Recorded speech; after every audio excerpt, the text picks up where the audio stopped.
I miss our relationship. You don't answer my calls. I can text you. I get the text back, call you later. I started crying the other day. Hi everyone, welcome back to my channel. This is Sami Sampi, and today we're going to talk about episode 6 of The Real Housewives of New Jersey. Let's get right into it, y'all. So we see Teresa, she's talking to a therapist. Clap, clap, clap for Teresa for going to a therapist. This is the second time we see her talking to her. Teresa is really serious about working on her temper and whatever that is toxic about herself. So she tells her therapist that she really wants to do better. She wants to work on her temper. She tells her that Paule had an issue with another family member for $200 and they spent 6 years without talking. So she's basically explaining that this is the type of behavior that she is used to. She explains that she does not want to do the same thing with her brother, but as we see, this is definitely the road that they're about to go into. She says that the children are not as close as they used to be. Her daughter, Melania, used to be best friend with Melissa's daughter. They went to Melissa's daughter's Sweet 16, but she didn't even come to Melania's Sweet 16. And I'm like, that's weird. Why didn't she come? But hey. Yeah, she's explaining that she wants to do better. She's also saying that she's a little bit afraid of her brother because she thinks that he has a temper. And a part of me is like, Teresa, are you really afraid of your brother? It's not like you don't have a temper yourself. But hey, she really wants to make things better. So she tells the therapist what's going on, and the therapist is making it clear to her that you can choose to make it stop by the choices you make. And if he doesn't listen, then moving on is your only other option. And I hope this is not where this is going to lead. Next scene, we see Jennifer Fessler visiting Margaret. Margaret recently had a wrist operation, so she is recovering. Jennifer is coming to her, being a good friend, and she's telling her that she is not proud of her behavior at a brunch. Was not you. I was like, I agree. You're screaming these really 16-year-old things to her. That she went too far. And Margaret is trying to explain to her that Jennifer Aydin has been pushing her, but Jennifer Fessler is being a great friend and is telling her, you are not being the friend that I know you to be, and you need to do better. Even if she says things to you you don't like, you need to do better. It's crazy to see 50 years old not knowing how to like take a step back. Margaret asks her if Jennifer Aydin is mad at her for telling her to leave, and she says no, she's not mad at me. Actually, she even sent me a text where she's probably talking more shit about Margaret. And I mean, it is what it is. They don't see eye to eye. I do like the fact that Jennifer Fessler liked Margaret enough to be honest with her. Lets me think that they have a true friendship. What do y'all think? Next scene, we see Paul and Dolores. You know, Dolores is in a happy relationship. I have to say it again, Paul's house is beautiful. He has like a nice line rack in his wall. I'm trying to do a little something like that in my house. We'll see how this is gonna work. We see them having a good time. Then Dolores' dad is coming, and we learn a little bit more about Dolores' dad. She tells us that Dolores' dad used to scare all her little boyfriend and stuff. And so they talk. Paul tells Dolores' dad that he's about to have a heart surgery. There's 90% chance of recovery.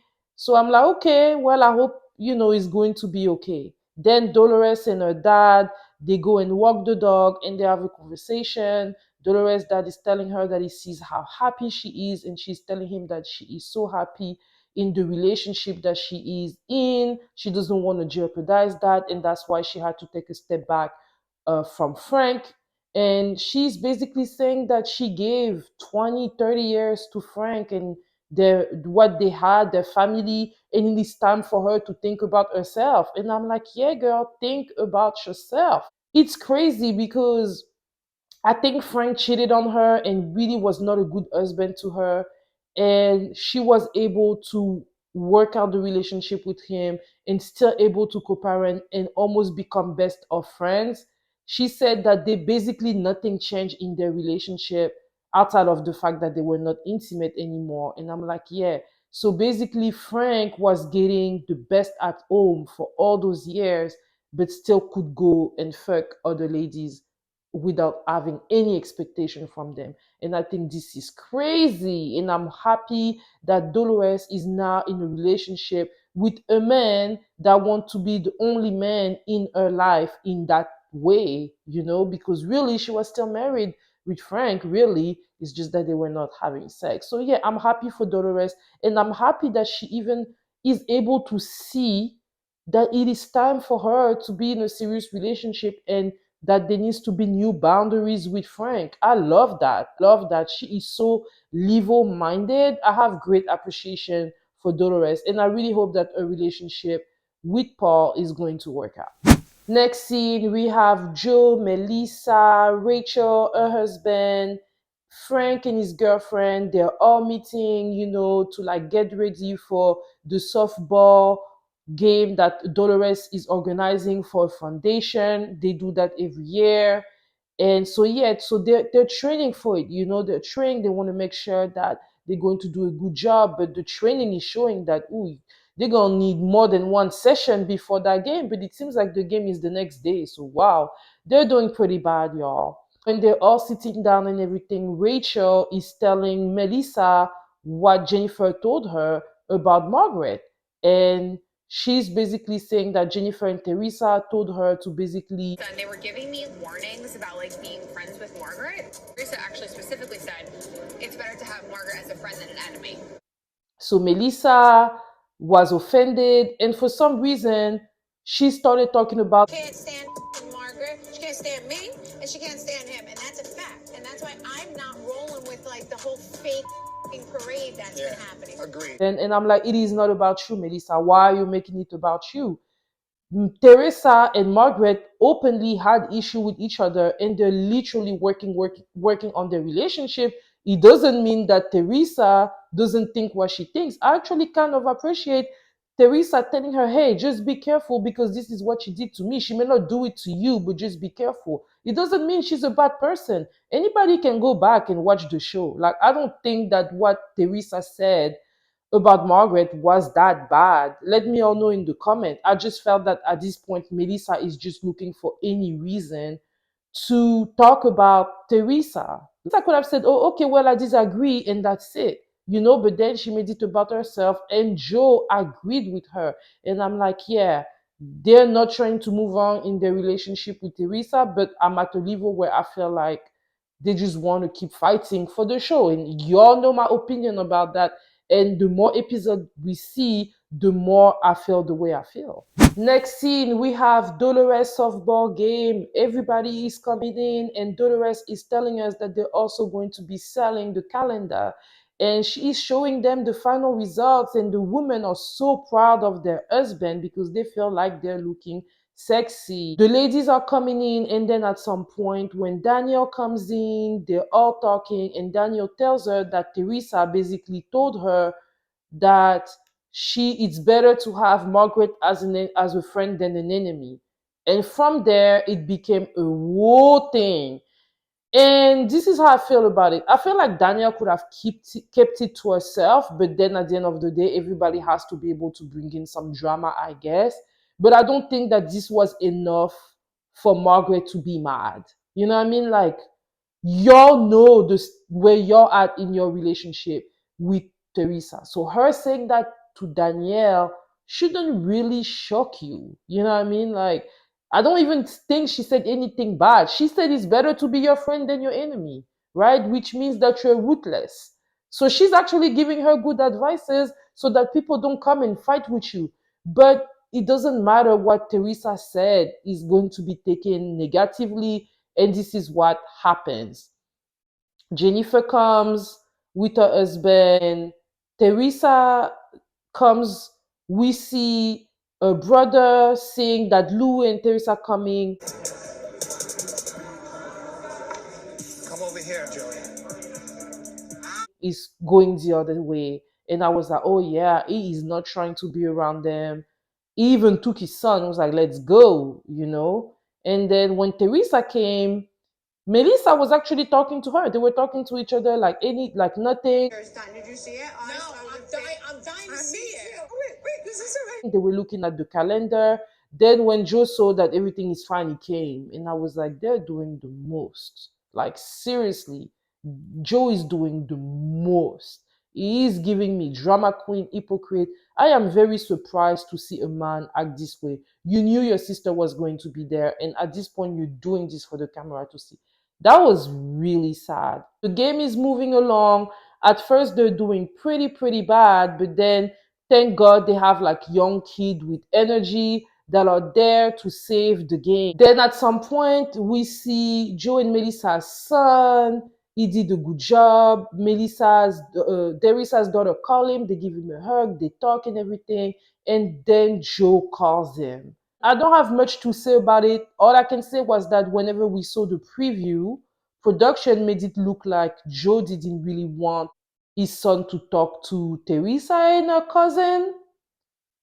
This is not how it's appearing during, the episode, but when we saw the trailer last week, production made it look like Joe didn't want his son to talk to them. But in a confessional, Teresa's first daughter, I think her name is Gia, was saying that she misses her cousin and that she feels that Melissa and Joe are trying to separate them. And she doesn't really like that, right? So production is showing us something, right? Something is going on. Joe is taking a side and he wants his family to follow him. The cousin wants to still be close with their cousin, but obviously, I mean, it is what it is. I mean, we can see that it's not even like Joe is trying to have his son being around his cousins like that. So I don't know. I don't know. Maybe then at some point during the game, they're all meeting, and Franck is telling Dolores that he really misses her. I miss our relationship. Yeah. You know? You don't answer my calls. I can text you. I get the text back, call you later. I started crying the other day. And you shouldn't have cheated. If you knew your family was so important, you shouldn't have cheated. So that you could have not only kept your relationship with Dolores, you could still be married, you could still be fucking her, you could still be doing things. You're here at the game with your girlfriend who said previously that initially when she came into the relationship, she was a little bit insecure but about how things were together. But now she is not, because she knows that they're not sexually active together, but still the bond is too much. The girlfriend is right there, and all Frank sees is Dolores. And I mean, he's paying. Don't cheat, man. That's why men shouldn't cheat. Don't be cheating on your wife if you know that later down the line you're going to be here like a cry puppy dog, jealous because she's in a new relationship. This is just karma for Frank that we're seeing on TV. And I do not feel bad for him at all. One sad scene that we also see was Rachel telling Jennifer that at her party, her daughter told her that she wanted to be a love therapist. And we see that Jennifer was sad because she's realizing that her kid's been observing the dynamic between her and her husband. So I'm sure there's a little bit of shame. She's a little bit sad. She says that her daughter always said that she wanted to be an artist and stuff. And her saying that really makes her feel bad. And I'm like, yeah, you should feel bad. That is the reason why, maybe talking about this situation in the show might not be the best, because eventually your kids are going to see the show, Jennifer. Eventually end up winning the game and they celebrate. Next scene, we have Jennifer and her husband at the therapist. First of all, I'm happy that they went to the therapist because it's time for them to work on those issues that they have. The first issue is that the husband cheated on her and they never talked about it until 10 years later, right? So during those 10 years, Jennifer was not able to move on. She was not able to forgive properly. And this is why they are where they are today when it comes to that.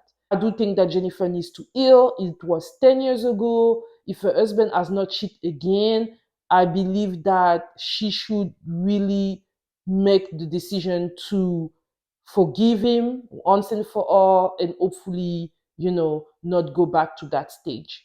Then the other thing that's going on in the marriage is the power dynamic that is going on. So the husband is a doctor, is very busy, and she does everything. They have 5 children together. At some point, we even saw a scene whenever she was talking to him and she was telling him everything that was going on. And the kids, they were working hard. They were like cleaning the house. I was like, oh, I'm proud of your kids. We can see that she does a lot. She is basically a stay-at-home mom, but now with the housewife, of course, she's also working. So the dynamic is in a way that she feels that because they have two different parenting style, he is not happy with the way she's raising their children, but at the same time, he is not really present to make a dent. So she is frustrated because he's basically criticizing what she is doing. That's how she is taking it. And he is saying that he feels that for his children, he doesn't really have an authority. The children knowing that cheating happened is a problem because they see their mom as the best, as their protector, their everything, while they don't necessarily respect him as much. I think that is fair. I understand Jennifer. I also understand him. And that's why they need therapy.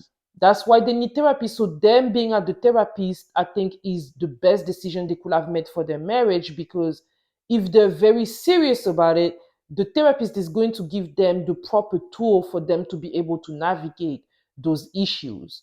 Him having the type of job that he has, I've heard that doctor wives usually complains that their husband are away, they do all the work, and basically their life is around how their husband operate. But I do feel that as a husband as a doctor of his tenure, he may need to make some changes so that he can be a more present father, so that he could and also raise his children the way he wants them to be raised. Do I know how the logistic of it are going to work? I don't know, but I feel like that's why you go to a therapist, because whenever they're going to talk to the therapist is going to help them better navigate the situation. So that was it for this episode of the Real Housewives of New Jersey. The episode was okay, it was okay. It was just there. I feel like Margaret, Teresa, and Jennifer are all determined to not like each other, but at some point, I'm like, Margaret, girl, anything they say you're going to take negatively, and it is tiring me. Franck, you shouldn't have cheated. Deal with the consequences of your karma and move on. Jennifer and her husband, I hope that they're going to be able to fix their issues. And that's it, y'all. For those of you that are new here, hey, welcome, and I invite you to. And for those of you that have been here with me, supporting me, thank you all so much for your support, and I'll see y'all next week. Bye.